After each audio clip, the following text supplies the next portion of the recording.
देवाच्या पवित्र नावाक स्तुती जावन मोगाचनो जेजू तुमचो मोग करता। हे सुटका आनी ह्या आशिर्वाद ह्या कार्यक्रमांत तुमकां समेस्तांक स्वागत करता। मोगाचनो जेजू तुमचो मोग करता।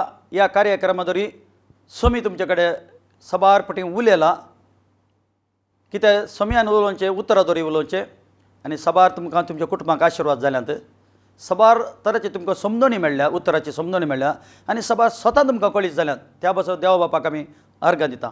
आजय देव तुमचे कडेन उलोवंक येता, त्या बसत ह्या कार्यक्रम सुरू जावचे पयलीं आमी मागणें करया। मोगळा बापा तुका आमी अर्घ दिता। बाबा तुका होगळाप दिता। बापा तूं बरो जावन आसाय। तुजीं भुरगीं मोगाचीं भुरगीं सम्या हें कार्यक्रम पळयत येतात सम्या, पळयतना तूं ताच्या लागीं उलय म्हण तुजे लागीं प्रार्थना।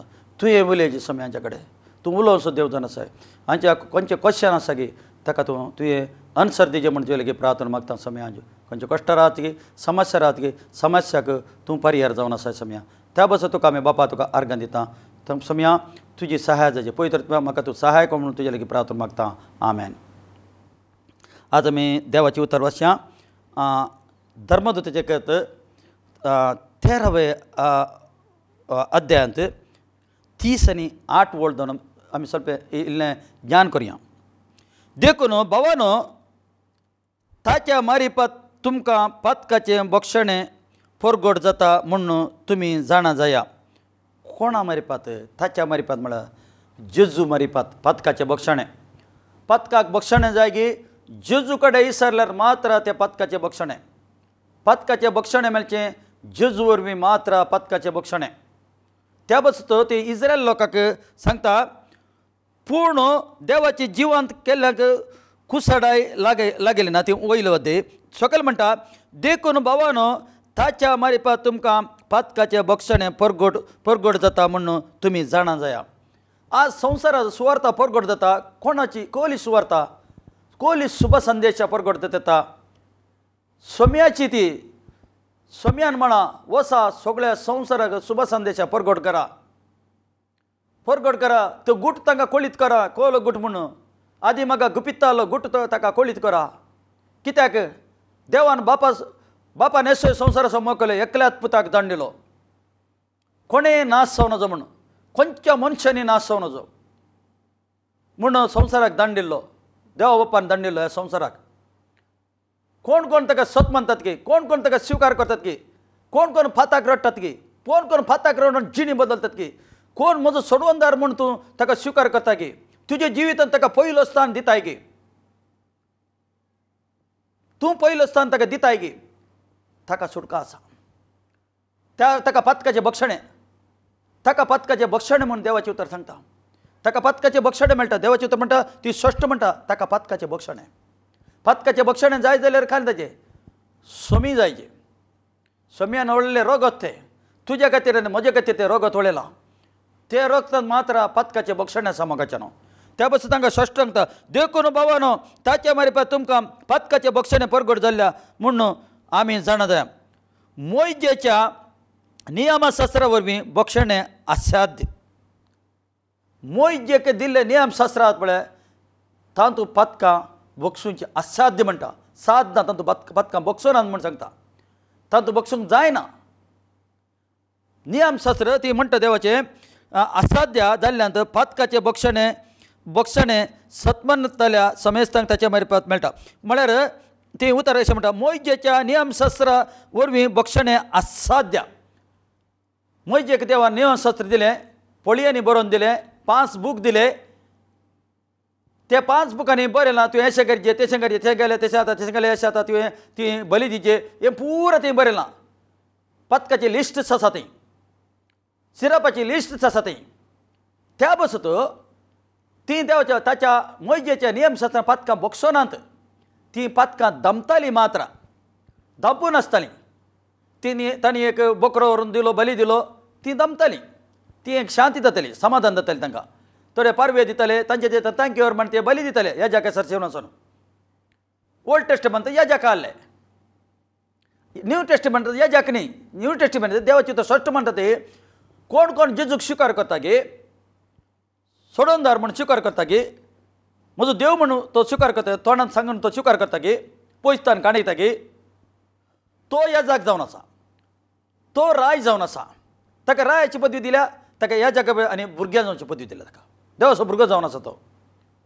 मगाच्या न्हू हांगा मोयजे मारपाक दिल्ले खंयचे नियम तातूंत पथकां बक्षनांत असाध्य म्हणटा.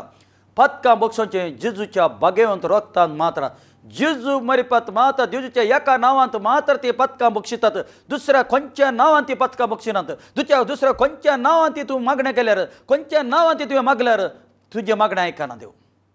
देवा बापा ती तुजें मागणें वचना. देवा बापा ती तुजें मागणें वचचें की मोद्याक जायचें जेजूचें नांव.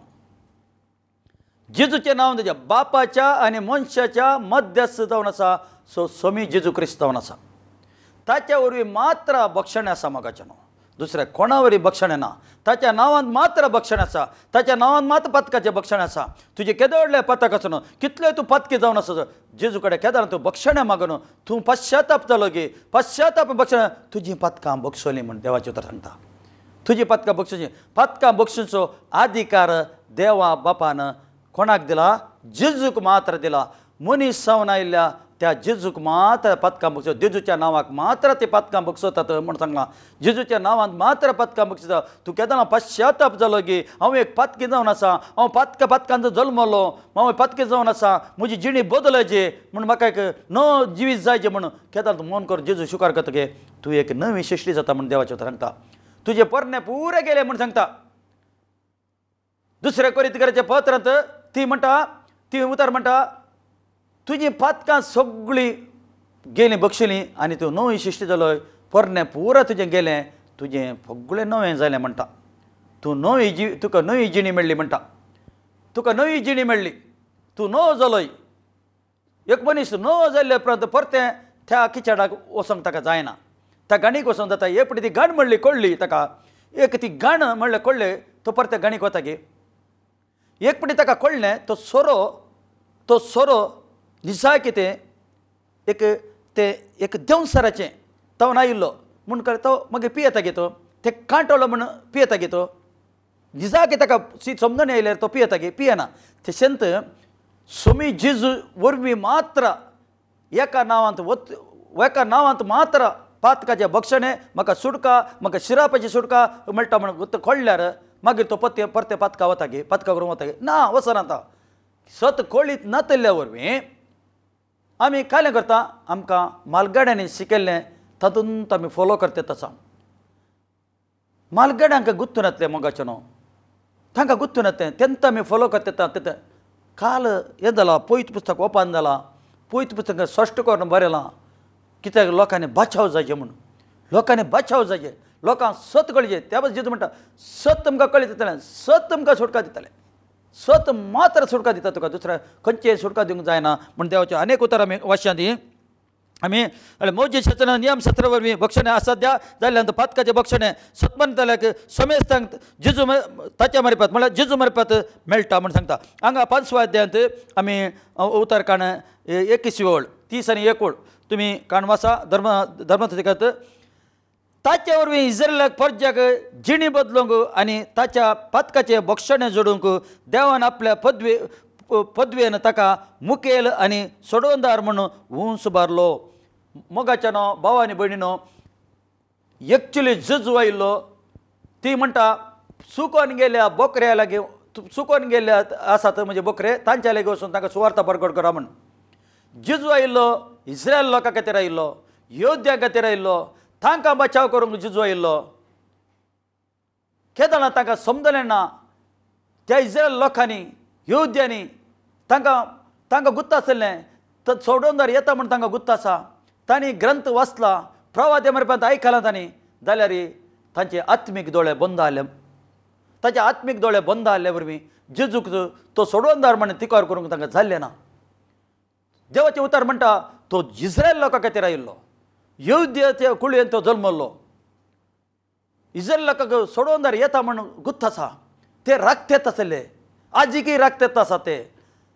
जाल्यार ताणें जेजूक स्वीकार करूं ना. जेजूक ताणें रिजेक्ट केलें. जेजून कितें रुजू कर दाखयलें. अद्भुतां कर दाखले, मेल्ल्या जिवंत दाखले. हांव तूं कोण म्हणून तूं सोडवणदार म्हणून सांग आमकां म्हणटा. तूं देवाचो पूत म्हूण सांग म्हणून सांगता. वय हांव तूं जावन आसा म्हणटा जाल्यार तांणी तांकां तें तांचें मोत मंक जाल्या वरवीं, तांचें काळीज धरून जाल्या वरवीं तांकां तें स्विकार करूंक जालें ना. तांकां तांणी सम्याक रिजेक्ट केलें. तांणी स्विकार त्या बस देवाची उतर ती स्पश्ट म्हणटा. तांणी त्या बस अन्य लोकांक आमी अन्य लोक जावन आसलो. आमी अन्य लोक आमकां एक अवकाश मेळ्ळो. अवकाश आमकां मेळ्ळो. आमी काट रूख जावन आसा. तो कशी जावन आसा. रियल रूख तो जावन आसा. आमी काट जावन आसा. कोण कोण जेजूक स्विकार केला गे तो काट रूख त्या बऱ्या रुखा सांगता ती कशी बांदली. कशी बांदतात काल जाता ही ओ काट रूखी कशी पळ दितात. तशेंत मोगाच्यान अन्य लोकांक एक अवकाश मेळ्ळो. आमी एकाच टायमार मोगाच्यान अन्य लोक आमी येवदी न्ही. येवद्या खातीर आयिल्लो तो. इस्रायल लोकां खातीर आयिल्लो. सुकून गेल्ले बकऱ्यां खातीर सोदून आसा म्हणटा आयिल्लो. तांच्या खातीर आमच्या खातीर न्ही. तांच्या खातीर जाल्यार तांणी रिजेक्ट केल्ले वरवीं सगळ्या संवसाराक एक भाग मेळ्ळें. सोडवणेचें एक भाग मेळ्ळें सगळ्या संवसाराक. आज संवसारार व्हडलें भाग जावन आसा तें ताका एक लिमीट आसाय. ती रोमाकाराचें पोत म्हणटा ती लिमीट आसाय. इतलो तो अन्य लोक इतलो म्हणून सोडवून मेळ्ळे कोडले सोडून जाल्ले कोडले सोमी येता त्या बसत सोडवणेचे बागेल ओपन आसा. देवाची कृपा आसा. आतां कुडींत आसतना आमी सम्याक स्विकार करूंक देवाची कृपा आसा. देव तुमचो मोग करता. तुमी देवाच्या राजाक येचे म्हूण देव आशेता. देवाक पयलें स्थान दिचें म्हूण आशेता. तुज्या काजारी जिवितांत पयलें स्थान दिचें म्हूण आशेता. तुज्या फंक्शनांनी पयलें स्थान दिचें म्हूण आशेता.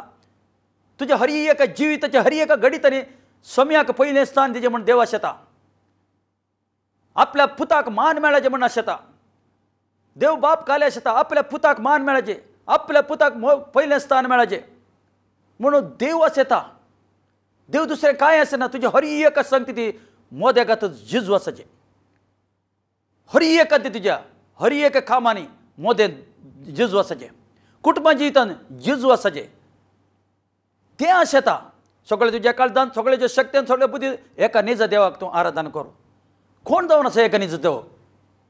स्वामी जिजू जावन आसा. एका निज देवाक आराधना कर. जिजू कोण जावन आसा. जिजू बापाचो पूज जावन आसा. बाप कोण जावन आसा. बाप पवित्र आत्मा जावन आसा. जिजू कसो जल्मलो. जिजू पवित्र आत्मांतून जल्मलो.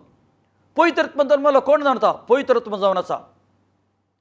खाली ह्या संवसाराक तुका आनी म्हाका सुटका दिवच्या खातीर मात्र तो ताचें तें स्थान सोडून तो कूड घेवन ह्या संवसारात आयलो आनी तुजे बसत म्हजे बसत ताणें जरबादांनी मार केले. रोगत वळयले. कुर्सार कश्टलो. बापा हे कितें करता ते नेणात. हांकां बुक्षी केदोडले काम हांकां बुक्षी कितें करता नेणात. आज आमकां एकामेका बक्षूंक भोंग जाता. एकामेका बक्षूंक आमकां भोंग जाता. म्हाका ताणें तें केलें न्ही. हाणें केलें कित्याक काय बक्षीचें. ताणें त्या टायमार म्हाका तशें केलें. ह्या टायमार म्हाका कशें केलें. आलोचना खंय देंवची. सैताना देंवची आलोचना. तुका पोरणे कितें जाल्लें गेल्लें खंय जावन येता एक तुका आलोचना येता जाल्यार तुका ती सैताना देंवची. देवा तेवन आलोचना येवची न्ही मोगाचें न्हू. सैताना देंवची. सैतान पळय पुरा पाड जाल्ले मात दाखयता तुका. कितें पाड जावन तुज्या जिवितांत कितें कितें जाल्यार घडिता जाल्यांत कोली घडिता जाल्यार तुज्या जिवितांत तें सगळें ताणें दाखोवचें. तशें जालें न्ही. तुका अशें जालें न्ही उडासा काडोवचें. केदां उडासा काडयता तो तूं एक सुरें बसतना या तूं एक सुरो बसतना तुका उडासा काडोवचें. तेदान तुका बक्षूंक जायना. स्वामी म्हणटा स्वाम्यान बक्षिलां. स्वामी मुखार आमी कांयच न्ही. स्वाम्यान ऑलरेडी बक्षिलां. आमी कोण बक्षूंक. हे बक्षणें नासतना कोण बक्षणें दिना गे त्या मनशाक पिडा. हार्ट एटॅक जावचें. टेन्शन जावचें. कुडींत पिडा. एक टायपी कित्याक ताणें बक्षणें दिवंक जायना. समाधान जिवंक जायना. कितलीं कुटुंबां समाधान नात. कित्याक बक्षणें ना. बक्षणें ना तेले वरवीं बक्षणें दिवंक जायना. स्वाम्यान दिलां हांवें बक्षणें. तुका बक्षणें दिवंक जायना. आमी कोण जावन आसा. एक पथकान जल्मल्ल्या जावन आसा. पथका आदार तेंत आसा. देवान येदोळ्ळें फ्री गिफ्ट दिलां. सोडवण म्हणलें फ्री गिफ्ट. त्याच्याला आमची कोणा कमी वॉयस कोणच्या वॉयसाक कोणच्या शब्दा कमी कान दिते त्याचा जेवण सर शब्दा कान दिता गे सम्यान दिल्या सम्याच्या शब्दा कान दिता आम्ही सम्य म्हणटा हे बक्षीला म्हणटा जेवण सर म्हणटा बक्षू ना म्हणटा जेवण सर म्हणटा तू बक्षी नाका म्हणटा सम्य म्हणटा तू बक्षी म्हणटा कोणाचे आम्ही ऐकूनचे सम्याचे ऐकूनचे जेवण सराचे ऐकूनचे आम्ही जिजू ती क्लियर म्हणटा जेवण सर आसा म्हणटा जेवण सर आत्मीक संसारांत आसा देव आत्मीक संसारांत आसा आमी कोणाक हांव तुज्या बागेल बडे त्याचा कोण ओपन करता गे हांव तांच्या भितर जियेता म्हणटा रावता म्हणटा कोण बागेल ओपन करतात हांव तांच्या भितर येता जेवण सरी बागेल बडयता ताचा आज जेवण सर बागेल बडयता कळ्ळें देवून सर ओपन करतले देवून कितें आसा ताचेर पुरा हाडून येता ताची गुजरी कितें आसा ती हाडून येता त्या पासून जेजूच्या वॉयसाक कान दिल्यार तुका समाधान तुका संतोष तुका तुका तुका भलायकी सुमी दिवंक आशेता तूं एक जैतवंत जियेजे म्हणून देव आशेता अनेक उतर आमी हांगा वाचया आमी धर्मदूताचे कळत आमी 20 आनी 6 वळींत 20 आनी 6 वळींत हांगा आमी कारण 16वी ओळ आमी वाचया 20 आनी 16 हांगा त्या साऊला विशयांत इल्ले आमी कळीत करया साऊल जावन आसलो क्रूरी जावन आसलो साऊल जावन आसलो तो सभेक क्रिस्तांव लोकांक तो हिंसेक दितालो जावन आसलो बंदन घालतालो जावन आसलो साऊल जावन आसलो विबाड करतालो जावन आसलो देवाची सुवार्ता रावयतालो मनीस जावन आसलो त्या पासून हांगा काले म्हणटा साऊल विशयांत काले म्हणटा हांगा आमी 15 वेळी म्हणटा हांव म्हळें सायबा तूं कोण साऊल काले करतलो साऊल दमस्काचे वाटेर वतालो कित्याक सगळो अधिकार काडून अधिकारी जावन अधिकार काडून सगळ्या क्रिस्तांव लोकांक सगळ्या विश्वास दवरल्या लोकांक जेजूर विश्वास दवरल्या लोकांक ताका बंधन घालून ताका मारूंक तो काय करतलो अधिकार काडून वतलो अधिकार काडून वतना कितें जाता तो हांकारान बरोवन अधिकार काडून वतना ती देवाची उतर म्हणटा ती म्हणटा ती एकत्थणे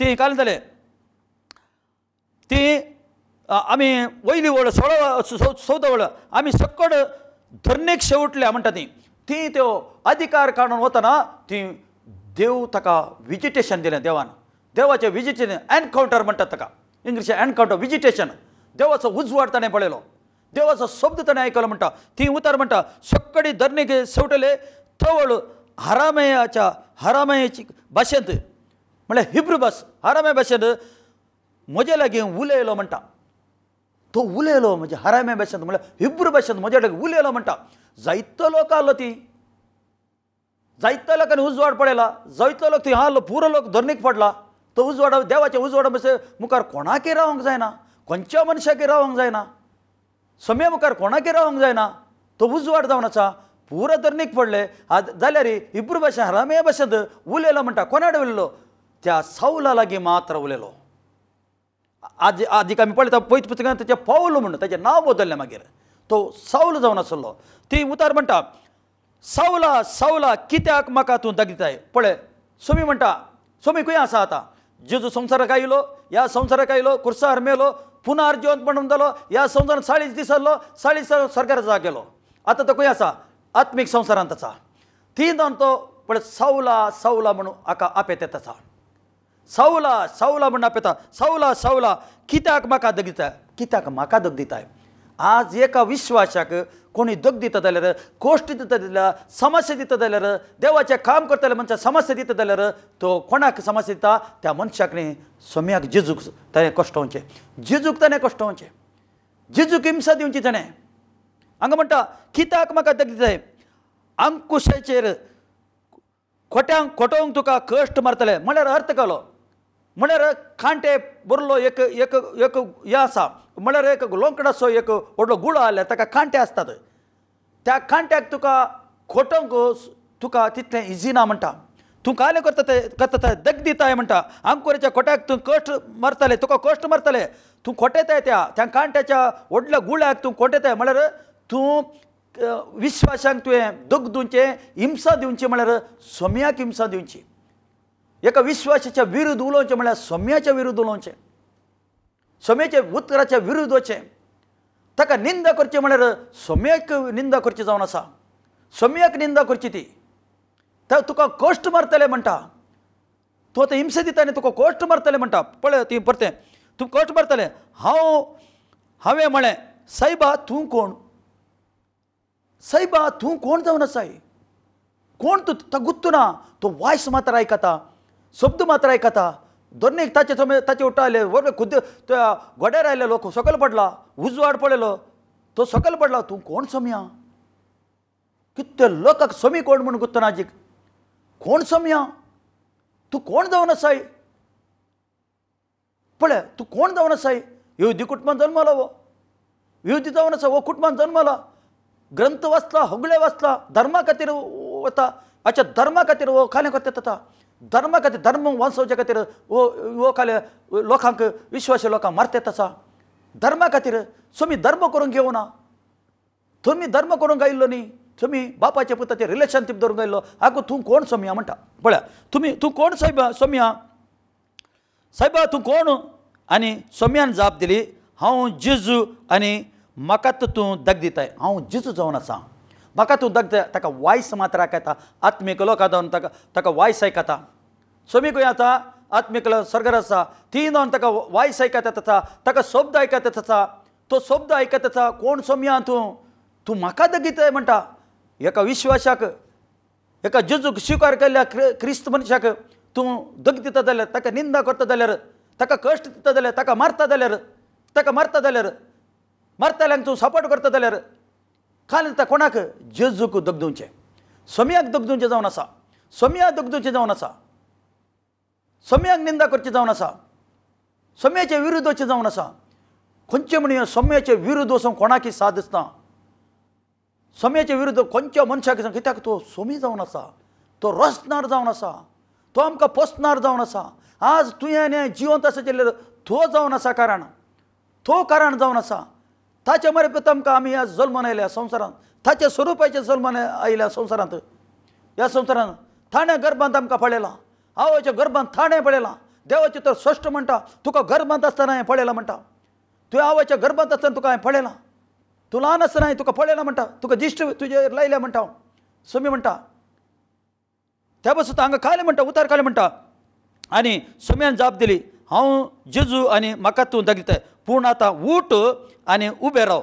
ती काले म्हणलो आतां उठ ती न्हू उबें राव म्हणलो देवाचे तर अनेक कडेन म्हणटा ताची दिश्ट गेली दोळ्याची तो उजवाड पळय तो दिश्ट गेला ताची दिश्ट गेली उठ आनी उबो राव म्हणटा तूं आतां उबो राव ती पळय ती काले म्हणटा पळय तूं उठ उबो राव तुका म्हजो साकर म्हूण नेमूक करूंक हांव तुका दिश्टी पडलो हांव तुका कायले दिश्टी पडलो तुका म्हाका साकर करूंक येता तुका म्हाका ह्या म्हज्या राजान तुका उपेग करूंक आसा सोम्यान कोणा उपेग करचें कोण चोर दग दितात कोण तो कोश्ट दिता विश्वासांक सोम्याक स्विकार केल्ल्याक क्रिस्त आल्या मनशाक क्रिस्तांव मनशाक कोण दग दिता ताकाच देव आपडटा ताकाच देव आपडटा ताचें कितलें काळीज कठीण आलें रे ते देव कालें करता मेल्ट करून उडयता सोम्याक एका सेकंडाचें काम ताचें काळीज मोळचें एका सेकंडाचें काम जावन आसा देव ताका हिंसून काडलें म्हणटा म्हजो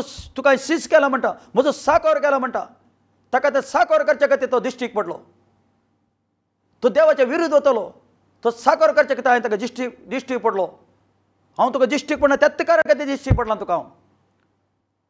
तुका त्या बद्दल कश्ट मारतले तुका म्हज्या लोकांक तुका मारतना तुका कश्ट मारतले त्या कांट्याच्या गोलाक तूं पांयान तुज्या खोटेताय न्ही म्हज्या मनशाक तूं दग दिताय न्ही तुका कश्ट मारतले एका कांट्याच्या एक व्हडलो गोल आल्यार ताचे कांटे आसता ते ताका पांयान आमच्या खोटेल्यार काल जाता पांयान तर कणाक मार जाता पांयाक मार जाता पांयाक गायज जाता तो रोगात येता तशेंच क्रिस्तांव मनशाक क्रिस्ताक स्विकार केल्या एका विश्वासाक ताका दगदणी दिल्यार ते देवाक दगदणी दिले बरी ताका निंदा केल्यार देवाक निंदा केल्ले बरी देवाक निंदा केल्ले बरी देव कोण पवित्र जावन आसा पवित्रत्म जावन आसा ताका न्ही देव म्हणटा न्ही मनशा पुताक म्हणे उलयल्यार तुमकां बक्षणे आसा पवित्रत्माच्या विरुद्ध उलयल्यार ह्या संवसारान न्ही त्या संवसारान तुमकां बक्षणे ना म्हण दॅट मीन्स पवित्रत्म जावन आसा पवित्रत्म हांगा देवाचें तर म्हणटा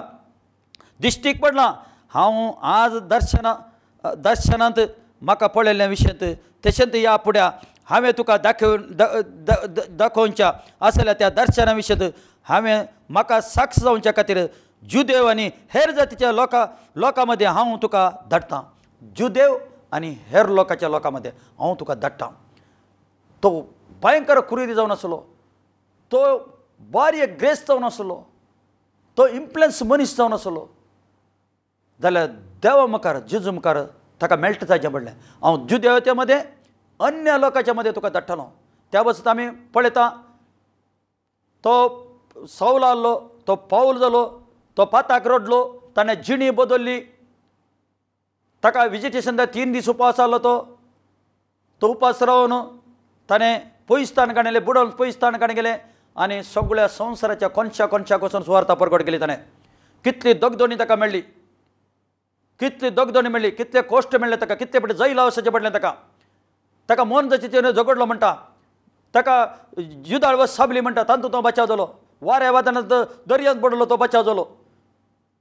कित्याक हांव तुजे सांगत आसा म्हणटा तो. तुका साक जावन म्हाका साक जावच्या खातीर म्हजो साकर करगाण गेला. हांव तुजे सांग भिये नाका, हांव तुजे सांगत आसा म्हणे ताका. हांव तुजे सांगत आसा, तूं भिये नाका, हांव तुजे सांगत आसा, तुज्या पाटेक आसा हांव. पळय, देव एकल्याक हिंसून काडीत जाल्यार तो उपयोग करता. रसलो देव पोसता. केदारनाथ सोम्याचेर तूं विश्वास दवर. तुज्या जिवितांत तूं पयले स्थान सेंटर जेजूक दिशी जाल्यार तुज्या हर एका कामांत ती हर एका ती हें सोम्यान दिल्लें, हें सोम्यान दिल्लें, सोम्यान दिल्ली बायज जावन आसा, सोम्यान दिल्लो घोव जावन आसा, सोम्यान दिल्लें हें भुरगें जावन आसा, सोम्यान दिल्ली आस्त जावन आसा, सोम्यान दिल्लें हें बदीक जावन आसा, सोम्यान दिल्लें कार जावन आसा, हें सोम्यान दिल्लें हें गर्भदीक सगळें सोम्यान दिल्लें. म्हजें कांय न्ही, सोम्याचें जावन आसा म्हूण तूं केदारनाथ सांगता गे. केदारनाथ तूं सोम्याचें नांव काडटा गे. केदारनाथ तुजें जिवीत समाधानाचें जिवीत, भलायकेचें जिवीत जावन बदलता. मोगाचें न्हू, हें सत जावन आसा, ही सत जावन आसा, ही सत घडीत जावन आसा, हें सत जावन आसा. ह्या उतर जरी तुमकां देव आशिर्वाद करूं. आमेन. मागण्या मोगळा बापा, तुका आमी काळजांतल्यान अर्गां दिता. ह्या घडयेर तुज्या भुरग्यां लागीं तूं उलयलोय, सम्या तुका अर्गां सम्या.